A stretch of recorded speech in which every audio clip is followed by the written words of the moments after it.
क्या यही है गौतम गंभीर का एरा? 9 मैच में से 8 मैच हार जाओ, 1 मैच जीत जाओ। अरे साला तुम लोग पागल है क्या? कौन है? सुना था कोई कह रहा था कोहली की होने की वजह से हम टेस्ट हार रहे थे, रोहित शर्मा के होने की वजह से हम टेस्ट मैच हार रहे थे। अब बताओ कौन कोहली और कौन रोहित? स्वागत है मेरे देवियन सज्जनों, मैं शान लिफ्टी आ गया हूँ बहुत जबरदस्त वीडियो के साथ, जिसमें आज हम रोस्ट करने वाले हैं एक बहुत जबरदस्त तरीके के पर्सन गौतम गंभीर के जीजी एरा को। ये बताओ ये जीजी एरा क्या है? What do you mean by era? Era का मतलब ये होता है कि आपने विराट कोहली को निकाल के फेंक देना है, आपने भैया रोहित शर्मा को निकाल के फेंक देना और बात करते हो कि भैया हम टेस्ट मैच जीत लेंगे। अरे भाई साहब, खिलाड़ियों को निकालने से नहीं बल्कि अपने दिमाग से वो भूत निकालने से होगा कि अपने खिलाड़ी को बैठाओ और दूसरे खिलाड़ी को चांस दो। यानी कि आपके 2-3 बल्लेबाज नहीं बल्कि 5 बल्लेबाज शतक लगाते हैं, फिर भी वहां से मैच हार जाते हो। 376 रन एक दिन में चेस करवा लेते हो। ना आपके गेंदबाज काम कर रहे हैं, ना आपके भैया टेलेंडर काम कर रहे हैं। यानी कि कौन काम कर रहा है? शार्दुल ठाकुर को लेने का हक क्या बनता था और क्या हक बनता था प्रसिद्ध कृष्णा के लेने का? मतलब पूरी बात करेंगे क्योंकि हम पता है ना भैया लेने वाले हैं हर एक इंसान की। आपको पता होना चाहिए कि भैया सन की दिमाग ने देश खराब रखा है, तो भैया सन की दिमाग ने तो भैया बीसी से खराब कर रखा है। यानी कि आप इतना ज्यादा पिन कसते हो कि कोई खिलाड़ी भैया टेस्ट से रिटायरमेंट ले लेता है।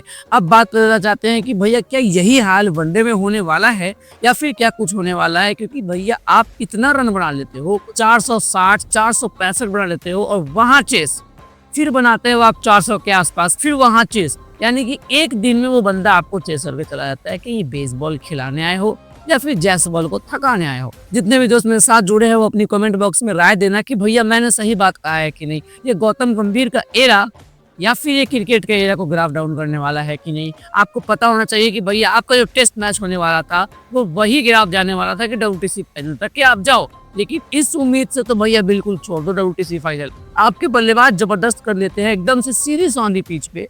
वहां से जब आपके 2-3 बल्लेबाज आउट होते हैं उसके बाद भैया ऋषभ पंत ने आपकी ठेकेदारी और जिम्मेदारी ले रखी है क्या? वो आपका कोई बड़ा नौकर नहीं है कि भैया हर मैच में रन बना दो। भैया वो तो गोयनका ने उसको पैसे दिए हैं, तो वो कहा कि भैया मैं देश के लिए सीरियस होता हूँ, IPL की नहीं ली। और वही चीज आपको समझ नहीं आता है। कोई एक गेंदबाज भैया पूरे IPL में अच्छा कर लेता, उठा के लिया टेस्ट में। वो भाई साहब हर्षदीप सिंह था आपके पास, ले आते, अच्छा स्विंग करता, बाहर गेंदे निकलती, अंदर गेंदे आती।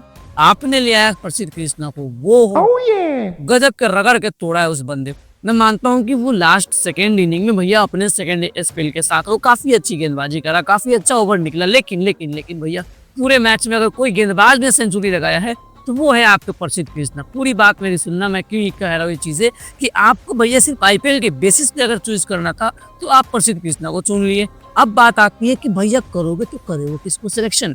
सिराज ने भैया सिर्फ अपनी बाल कटानी है, सिराज ने भैया सिर्फ अपना फोकस दिखानी है। उस DSP साहब से ना भैया चोर क्यों भैया वहां के बल्लेबाज नहीं पकड़े जा रहे तो चोर क्या पकड़ेगा ये कि DSP साहब? आपको पता होना चाहिए कि जैसे हाइप बढ़ाते हो ना वैसे ही हाइप डाउन हो जाता है, और वही हाइप डाउन हुआ है आपके देश के हर एक गेंदबाजों का।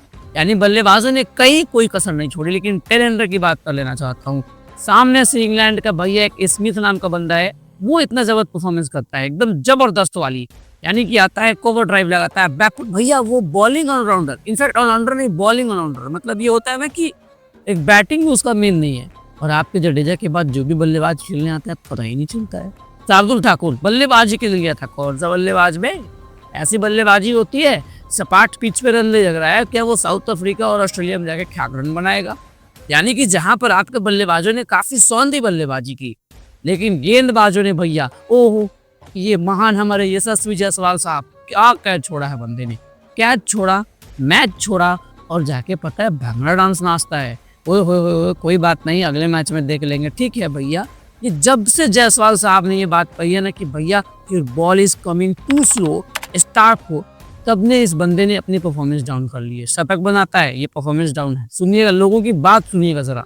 मतलब भैया ठीक है वो डाइव मारता है, कैचे निकल जाती है, मैं मानता हूँ कि फील्डिंग उस स्तर की नहीं हुई जिस स्तर की होनी चाहिए, मैं मानता हूँ वो सारी चीजें। लेकिन क्या आपकी गेंदबाज के पास इतनी कला नहीं है कि वो आउट कर सके? ठीक है वो कैच छूट गया, चांसेस बना सके।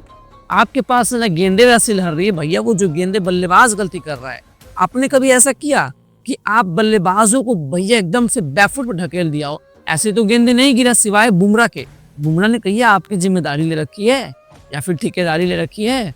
मतलब ये पूरी काम खराब करने का सबसे बड़ा मिजाज बनाया है तो वो गौतम गंभीर ने। मतलब किस बेसिस पे आपने गिल को कैप्टेंसी बनाया है? इतना रन बनता है भाई, कैप्टन का मतलब क्या होता है? रोला होना चाहिए, रोला सामने आए, किसी को रोक दे, किसी को बोल दे, तो वो लगता है ना कि भैया बोल्ड कैप्टन है, लगता है कि भैया वो डिफेंड करा देगा। लेकिन 22 बंदे को कैप्टन बना दिया जो कि खुद प्रिंस का राजा है।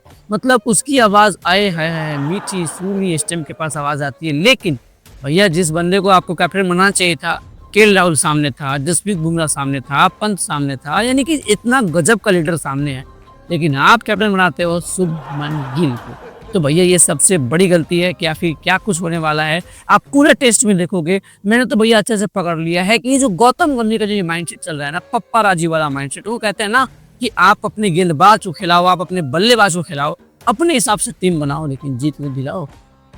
क्या ये शार्दुल ठाकुर को खिला लेने से आपकी जिंदगी संवर जाएगी? मतलब पूरी जबरदस्त वाली मैच को आपने पलट के एक तरफ से एक तरफ कर दिया और बात करते हो कि हमारी ये चीजें ऐसी हो गई, हमारी वो चीजें ऐसी हो गई। अबे लाना तो तुम जैसे फैन की, अबे लाना तो कि भैया जो गौतम गंभीर के एरा को एरा कहते हैं और विराट कोहली से जलते हैं।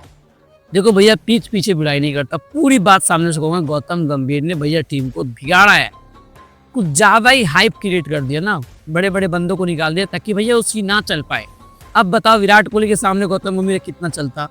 सोचा कि भैया इस हड्डी को निकाल के फेंक देता हूँ। क्या आपको लगता है कि विराट कोहली और रोहित शर्मा जिस तरीके से भैया रणजी खेला था उसके बाद वो रिटायरमेंट लेता? बिल्कुल नहीं। माहौल बनाया गया है, रिटायर कराया गया है और गजब गजब का रूल लेकर आते हैं, उसके बाद सबको बाहर कर देते हैं और यही रीजन है कि यहाँ से आपकी टीम टूटना शुरू हो जाएगा। भैया जो बंदा बदन पे बॉल खा के पूरी जिंदगी निकाल दिया, जो मैच हार रहा था बॉडी पे गेंद खा के, वहां पे उस मैच को सेव किया, जिता दिया, आज तुमने उसके साथ लॉयल्टी नहीं दिखाई। चलो भैया तुम्हारा काम हो गया, तुमने जो करना था कर दिया, जो चीजें करना था कर, अब निकलो यहाँ से। तो लो भाई भुग दो यहाँ पे आपसे। भैया सिराज से अगर कोई ऐसा कैप्टन था जो कि उससे बॉलिंग करवाता था, उसकी परफॉर्मेंस निकलवाता था, तो सिर्फ और सिर्फ वो विराट कोहली है। इस बात को आप मानो ना मानो वो अलग बात है, लेकिन रोहित शर्मा और धोनी के फैन है भैया, इस बात को आपको मानना पड़ेगा। फिलहाल मिलते हैं फिर अगले वीडियो में, तब तक के लिए आप कमेंट में अपनी राय जरूर रखना। मैं शान लिफ्टी मिलता हूँ हर एक वीडियो के बाद और हर एक रिएक्शन के बाद इस क्रिकेट के शो के साथ। मिलते हैं अगले वीडियो में।